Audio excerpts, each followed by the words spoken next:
Notre-Dame de Coineméal et son porche avec Yves Pascal Castel.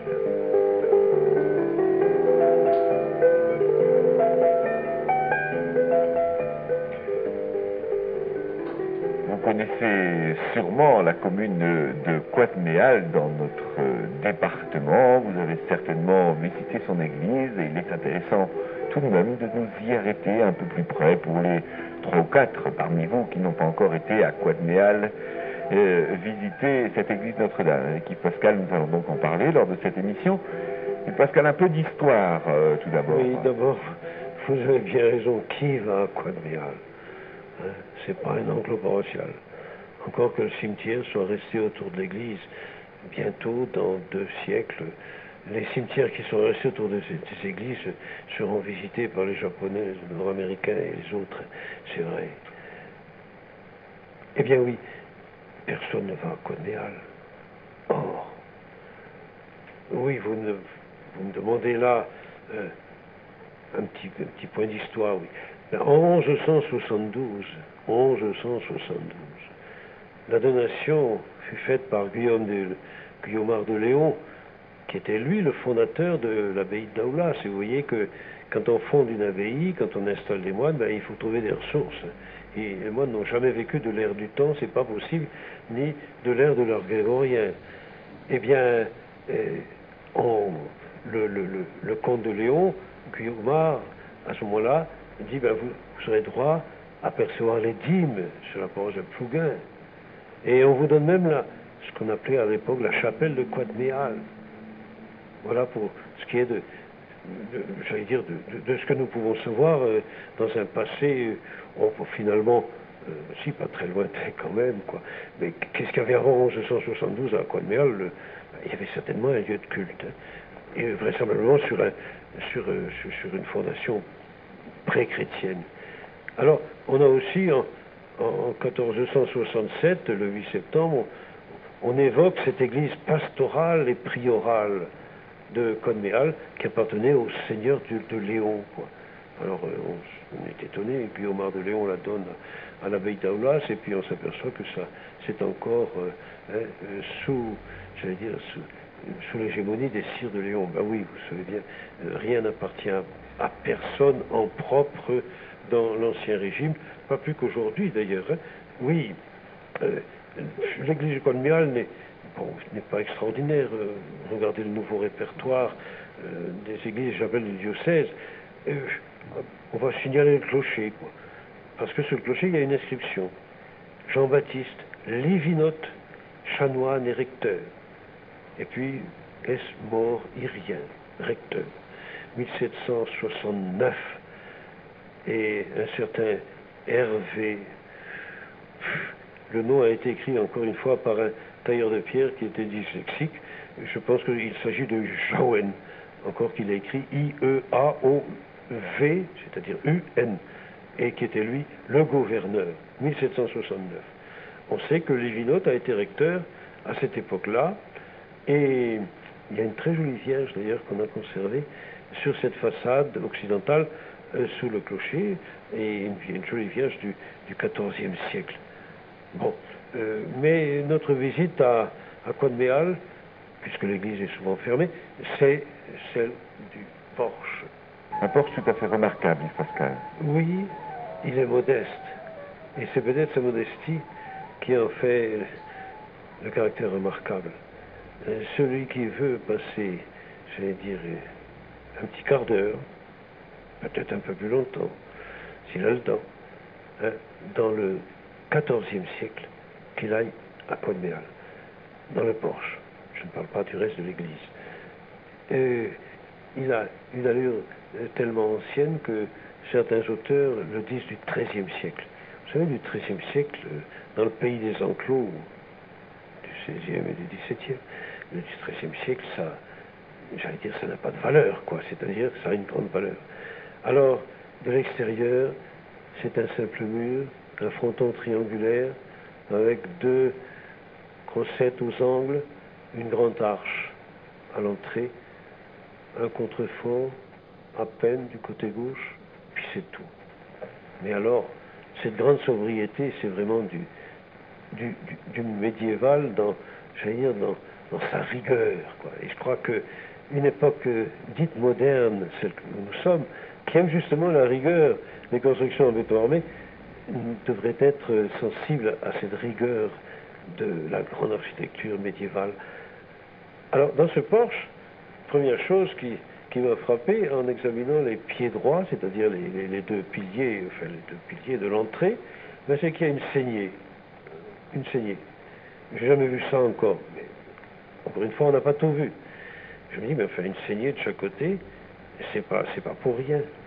C'est fait vraisemblablement pour qu'on y glisse cette fameuse pierre qu'on appelle l'échalier, et qui est en général sur les murs qui sont les murs de l'enclos, donc à l'extérieur du cimetière, et qu'on doit enjamber pour entrer dans l'enclos sacré.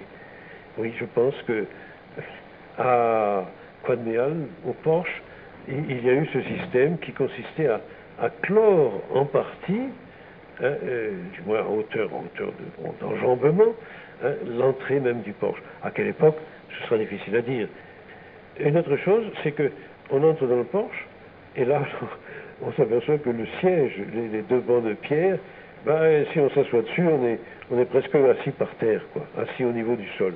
Donc le niveau du sol de ce porche a dû être relevé de manière assez importante, peut-être 50 cm, quoi. Et à l'intérieur, la voûte, il faut toujours regarder la voûte. Chacun sait que nos églises bretonnes sont lambrissées, c'est-à-dire recouvertes par la plupart des églises bretonnes, quoi, et des chapelles, d'une charpente avec des planches par-dessous qui font un lambris, enfin, qui font un lambris en verso. Si bien que souvent le touriste s'étonne en disant mais quoi, le pays du granit, ils n'ont pas fait des nefs couvertes d'ogives et de voûtes en pierre, enfin, alors qu'on avait de la pierre à bon compte. Oui, bon, ben, c'est comme ça. C'est comme ça, et ça ce serait un problème à régler une autre fois. Et ici, la voûte est dans le porche. Le porche est voûté. Et une voûte assez étonnante. Elle est sexpartite, c'est pas seulement les deux bras d'une ogive, mais il y a encore un troisième bras qui vient séparer cette voûte en six parties. Et elle est ancienne, cette voûte, parce que ne serait-ce que sa forme de coupole, quoi. Une voûte pourrait être relativement plate, je ne sais pas si on me comprend, mais enfin il faudrait voir d'autres voûtes, ben, vous regarderez, les auditeurs qui visitent les églises regarderont comment sont les voûtes dans les porches.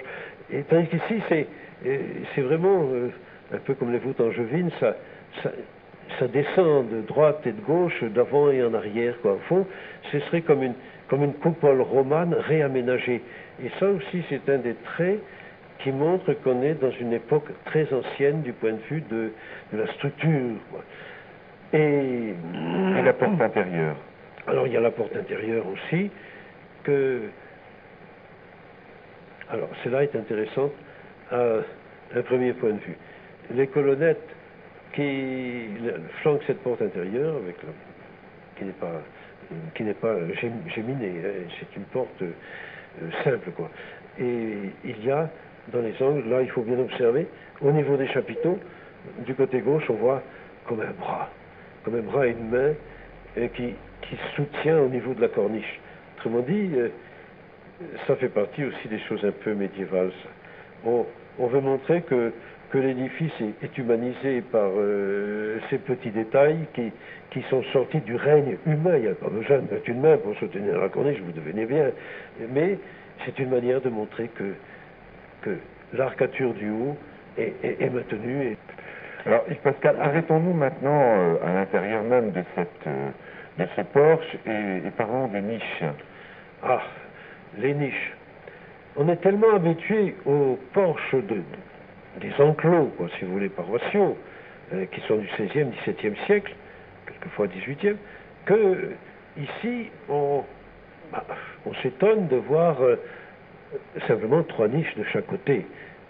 Mais alors, ces niches sont de véritables constructions avec un grand triangle, le gable, et elles sont très larges d'ailleurs. Alors on peut se demander si les apôtres qu'on va y placer ne seront pas un peu perdus, quoi.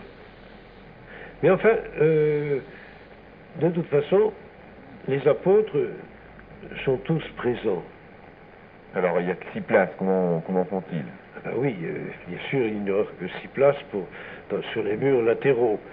Mais on va profiter du mur au-dessus de la porte d'entrée pour placer 2 et 2, 4 et 2, 6 autres de chaque côté de la porte intérieure de l'entrée. Alors, une chose intéressante aussi, ce sont les culots. Les culots des grandes 6 niches, hein, des 6 grandes niches. Les culots, c'est ce qui est enfin, disons, le culot, la console, quoi, ce qui porte la statue d'apôtre. Je remarquerai que tout ceci est en granit. Hein. Les apôtres seront en Quercenton. Alors, on voit en détail un chien. Et puis un peu plus loin, sur la suivante, on voit un personnage difficile à identifier. Et puis une bête qui est couchée.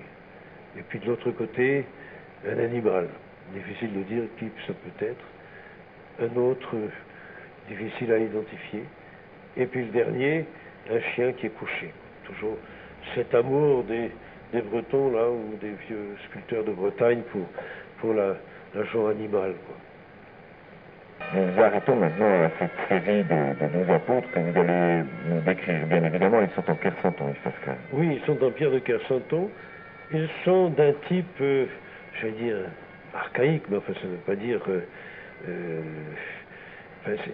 pour moi, c'est parmi les anciennes sculptures en pierre de Quercenton, quoi. Chacun sait que, en gros, enfin, pour aller vite, quoi, on dit le Quercenton, le grand atelier de Quercenton a commencé avec le Folgoat, donc vers 1450. Alors ici, ce sont des apôtres en pierre de Quercenton. On pourra remarquer que, en général, leur chevelure, par exemple, celle de Saint-André, a de ces bouclettes assez typiques, quoi. Enfin, alors, ces apôtres, une partie, bon, ils encadrent le Christ. Le Christ est au-dessus de la porte principale et de la porte d'entrée de l'église. Et alors, on va ranger les apôtres à partir de... On les a mis sur son côté gauche, quoi, Saint-Pierre. Et ça, c'est aussi une tradition. On a l'impression que Saint-Pierre, côté gauche du Christ, mais côté droit pour nous, quoi. Saint-Pierre va être du côté droit. Et ça, c'est une remarque qu'on a faite déjà pour les autres apôtres dans ces incorporations plus récentes, que Saint-Pierre va accueillir le fidèle qui a mis sa main dans le bénitier et qui fait le signe de croix. Quand il fait le signe de croix, la main droite du fidèle, si vous voulez, en entrant dans l'église, eh bien, est au plus proche de Saint-Pierre. C'est la préséance. Je suppose que ce n'est pas fortuit pour nous, j'allais dire, dans nos porches à nous. Si bien que Saint-Pierre va aussi être, bien qu'il soit dans le fond, du côté droit. Et après, il y a Saint-Jean, bien sûr. Et on est toujours dans le fond du porche, il y a Saint-Jacques le Majeur. Et Saint-Jacques le Majeur va être suivi par 3 des apôtres qui sont sur les murs latéraux. Saint-André. Saint-André, on reconnaît bien sa croix, la croix en X. Et puis Saint-Philippe, reconnaissable à cette espèce de croix qui m'a l'air mutilée. Après, il y a Thaddée. Ensuite, il faut passer de l'autre côté du mur qui est en face. Il y a Saint-Barthélemy, il a un grand coutelas. Il y a Saint-Jacques le Mineur. Saint-Jacques le Mineur est reconnaissable avec une espèce de bâton de foulon qui est un peu en crosse de golf, là, de jeu de golf. Et Saint-Jacques, justement, aurait été assommé par un bâton de foulon. Alors, après, je vois Saint-Simon. Saint-Simon, j'ai toujours dit, c'est facile à le reconnaître. Simon, il a une scie, hein, Simon.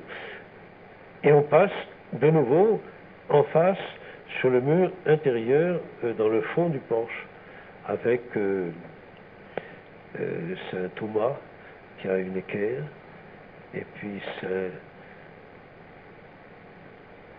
Thaddée qui a un couperet dans la main et nous rejoignons le Christ. Je crois qu'on a passé en vue les 12 apôtres, si du moins nous n'avons pas fait d'erreur. Ce qu'on peut dire par rapport à ce porche, c'est que ces statues sont très anciennes et qu'il est difficile de les dater. Oui, on peut avancer un 15e siècle, mais de toute façon, le Porche mérite une visite. Même quand l'église est fermée, ce Porche mérite vraiment le détour. Bretagne égale aussi une cathédrale, égale aussi, est aussi la Bretagne romane et la Bretagne médiévale existent aussi, quoi. Seulement, elle n'est pas aussi évidente que celle du XVIe siècle, la Bretagne baroque des retables, mais tout de même, Coët-Méal, c'est un peu comme un bain de Chaux-Vence dans le Moyen-Âge. Voilà, si vous passez par Coët-Méal ou si vous avez du temps, eh bien, n'hésitez pas à aller découvrir donc ce Porche qui vous plonge bien dans plus d'un demi-millénaire d'histoire de notre patrimoine religieux. Pascal, à la semaine prochaine.